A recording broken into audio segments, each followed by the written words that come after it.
Do you think he already forgot you? That he moved on? That his life continued? That what you two lived is now in the past? And that if he ever felt something for you, he no longer cares? Most women make the mistake of interpreting silence as indifference, distance as forgetfulness, and apparent calmness as moving on. But the emotional reality of men is much more complex than it seems on the surface. Not all pain makes noise, and not every absence is a sign of indifference. There are men who don't cry in front of you but do so when no one is watching, men who block you but keep searching for your name, men who say they're fine, but every post, every silence, every overly happy gesture is their way of hiding what they can't fully process.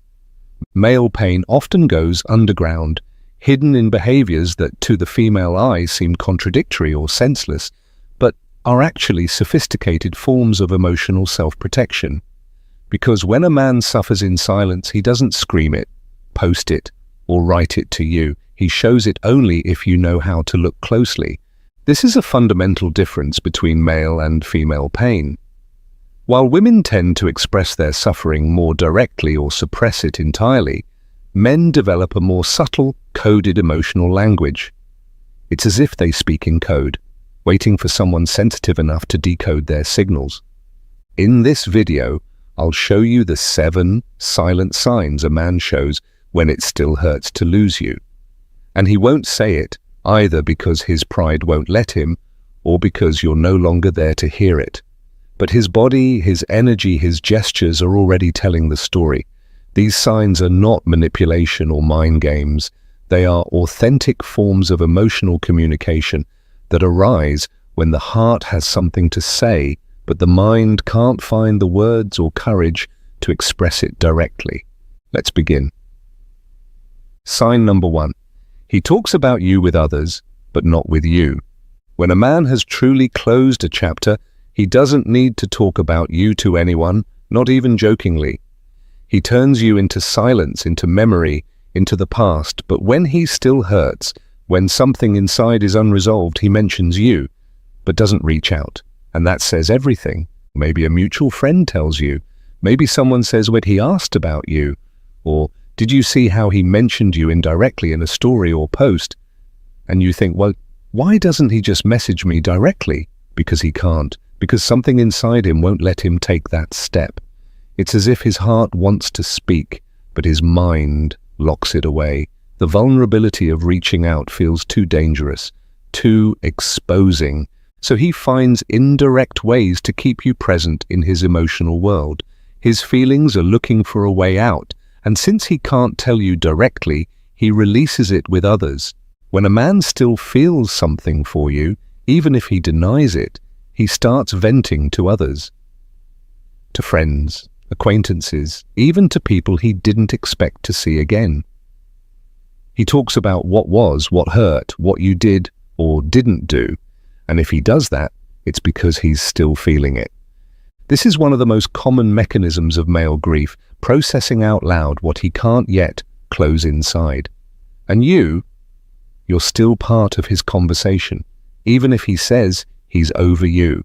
It's as if he needs external validation to understand his own feelings. And by talking about you with others, he's not just venting, he's trying to make sense of what he lived, to find answers to questions he doesn't even know how to ask. In every conversation about you, he's trying to reconstruct the story in a way that allows him to move on. Don't take it as a sign to run back to him. Take it as confirmation that he's still not at peace. And if you're already growing, you don't need to insist. Just observe. The pain that's expressed indirectly is often the heaviest. Sign number 2, he avoids you in person but doesn't stop watching you. There's a kind of silence that isn't indifference. It's self-protection. A subtle way in which a man, when he still feels something, chooses not to come close but also can't stop looking. And if you've been part of his life, if you've left an emotional imprint, you've likely seen this sign. He doesn't talk to you, doesn't reach out, doesn't initiate anything, but if you're in the same place, the same room, or pass by him, you feel his presence, you feel him watching, even if he pretends not to care. He avoids direct eye contact, looks away when he senses you could notice him. But when you're not looking, he's looking. He studies you, analyzes you, taking in details he won't say out loud, but that will stay in his mind for days. How you were dressed, what you said, who you were with, whether you seemed happy, whether you looked like you'd moved on. All of this. Even if he swears he feels nothing, why does he do it? Because facing you would mean feeling again, and feeling hurts. His pride may tell him it's pointless.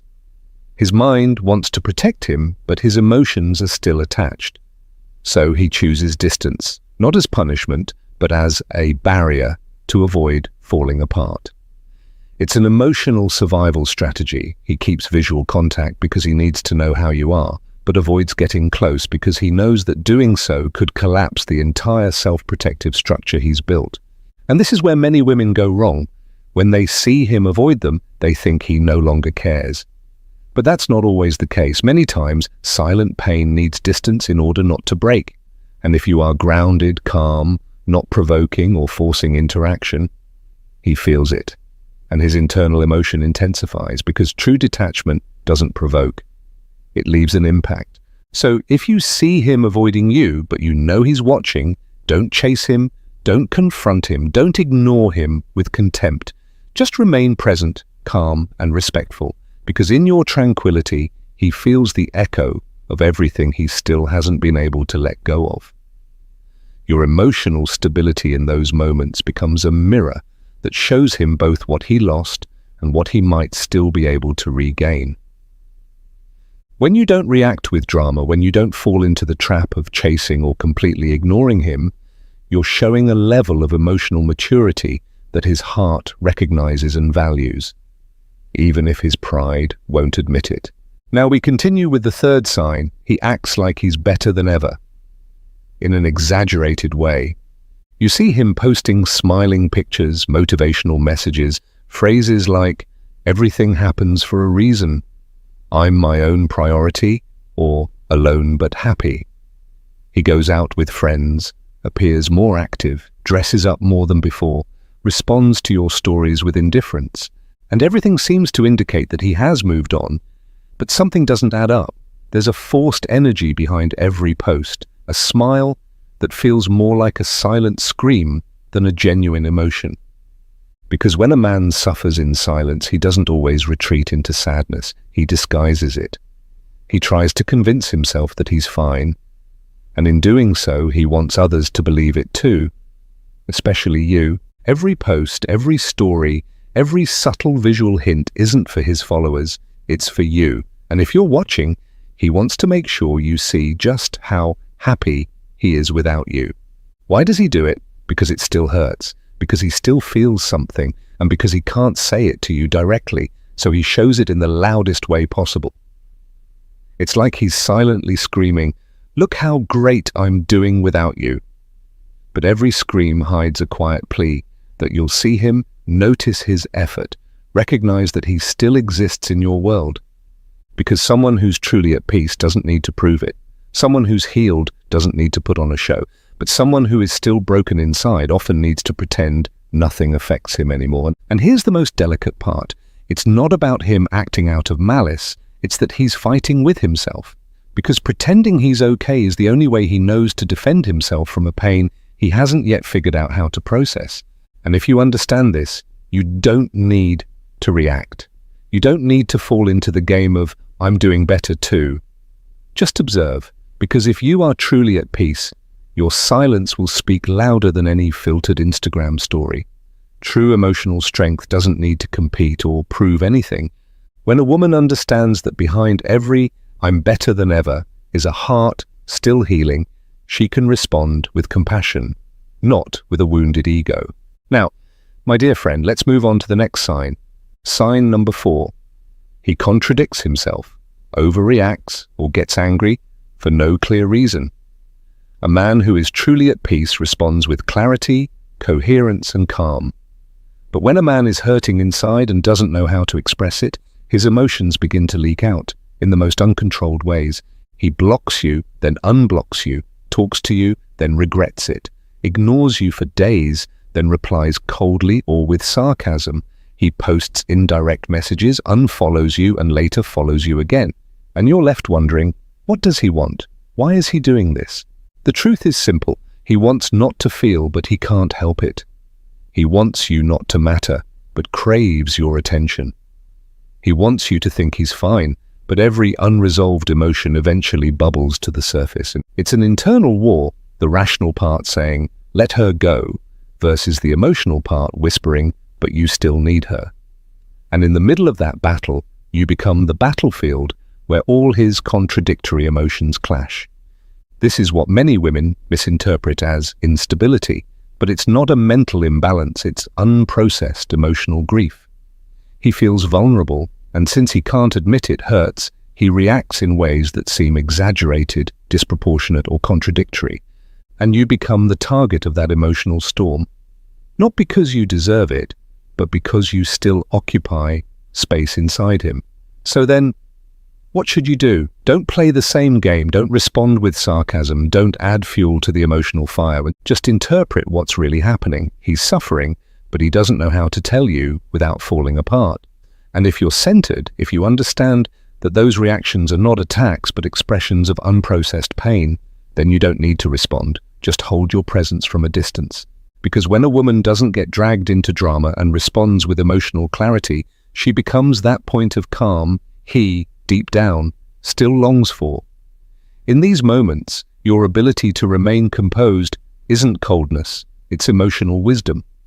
It's understanding that behind every contradiction is a man battling himself. And what he needs most is not for you to feed the chaos, but to offer a space of stability from which he can find his own peace. Fifth sign, he starts posting content designed for you to see. He doesn't talk to you, doesn't respond, claims he's over you, might have even blocked you somewhere, but not everywhere. And suddenly, he starts posting more stories, photos where he looks better than ever, songs that feel like indirect messages, quotes that reflect things you both lived, posts that only someone like you could emotionally interpret. And you ask yourself, is this for me or am I imagining things? You're not imagining it.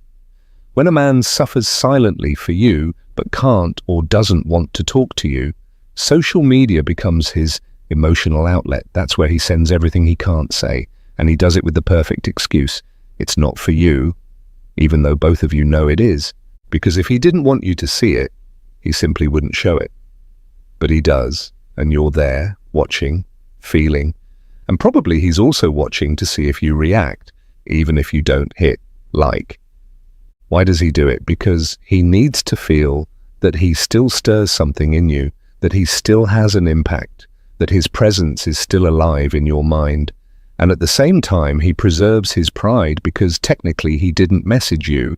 It's a passive emotional dance, but filled with intention. And what should you do? Don't react on impulse. Don't confront him with, was that for me? Don't fall into the trap of confirming his effect. Just observe. And if you truly want to reconnect, do it from your center, not from the need to validate what you saw. Because if he still needs to show you that he's better, that he looks amazing, that his life is full, it's because on some internal level he's still hoping you're watching. It's a fascinating emotional paradox. The more he tries to show he doesn't need you, the more he confirms that there's still a part of him seeking your validation, your recognition, your presence in his world, even if only from afar. Now I'll tell you the sixth sign. He blocks you, unblocks you, disappears, and reappears. One day you might open your chat and find it gone. You're blocked.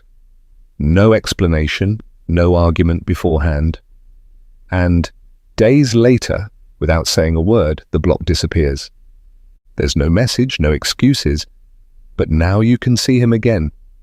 Maybe he even reacts to something you posted as if nothing happened.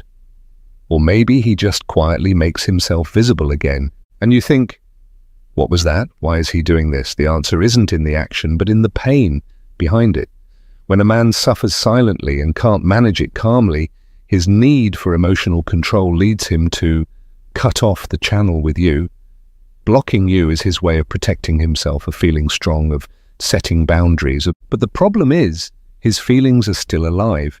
And when the intensity fades, when anger turns into longing, when absence feels too real, he comes back. Not necessarily with a message, not necessarily speaking, but just unblocking you is a message in itself. I still don't know if I want you here, but I also don't want you completely gone.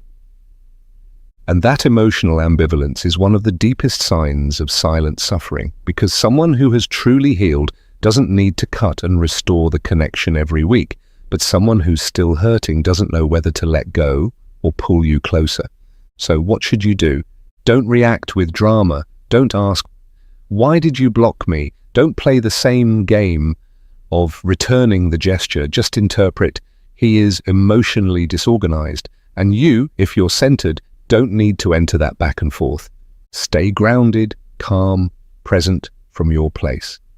Because if you're the only one who doesn't come and go, he will feel it. And in the middle of his chaos, you'll represent the stability his heart still longs for, even if his mind won't admit it. Your emotional consistency in the midst of his inner storm becomes a lighthouse. While he battles his contradictory emotions, you become that steady reference point, reminding him what peace feels like. And even if he won't say it, that stability you hold is something a part of him still longs to get back. We're nearing the end. Now I'll tell you the seventh and final sign for today. He doesn't reach out, but he doesn't let anyone else take your place. He doesn't write, doesn't call, doesn't beg. And you might think he's forgotten you, that he's already with someone else, that his life has moved on. But silently, he's unable to connect with anyone. It's not that he lacks options. It's not that no one is interested. It's that no one triggers in him what you once did. And that frustrates him. Because he wants to move forward, he wants to feel free, he wants to experience something new. But with every attempt, he compares, he remembers, he relives. He goes out with someone but feels empty. He gets messages but doesn't reply with the same excitement. He receives attention but doesn't feel moved. Because deep down, there's a space you once occupied that he hasn't been able to replace. And the most striking part is, you don't see any of this because he doesn't say it. He doesn't post about it. He doesn't express it. He just lives it. In every night where he can't find someone to truly connect with. In every date that ends up being a shadow of what he had with you. In every time he smiles without really feeling it. When a man won't let anyone else in, even while claiming he's moved on, it's because you're still inside. And his silence, his distance, his apparent coldness, they're not signs of forgetting. They're signs of an internal struggle, a struggle you don't see, but one he lives through every day without anyone to hear him. It's the quietest and most painful battle, wanting to move on, but not being able to. Wanting to feel something for someone new, but constantly comparing. Wanting to open his heart, but finding it still occupied by your memory. And the hardest part is, no one understands why he just can't move on. Not even him. Now you know. Just because he doesn't text you, doesn't cry for you, doesn't say it, doesn't mean he doesn't feel. There's a type of man who suffers in silence, not because he wants to, but because he doesn't know how to do it any other way. And his pain doesn't show in tears. It shows in contradictions. In sudden blockings, in stories that feel like indirect messages, in glances that hide, in absences that weigh more than any goodbye. Don't be fooled. Don't think silence means forgetting. Sometimes, silence is the loudest scream of someone who doesn't know how to let you go. If this video helped you understand things you once ignored, if it helped you read what was never said with words, subscribe. This channel isn't just about love, it's about understanding the deep emotional language no one ever taught us to decode. Turn on the notification bell, share this video with someone who still believes he's over her, when in truth he's still feeling her more than he dares to admit. And remember this, a man may stop talking to you, but if he hasn't stopped feeling you, sooner or later, you'll notice.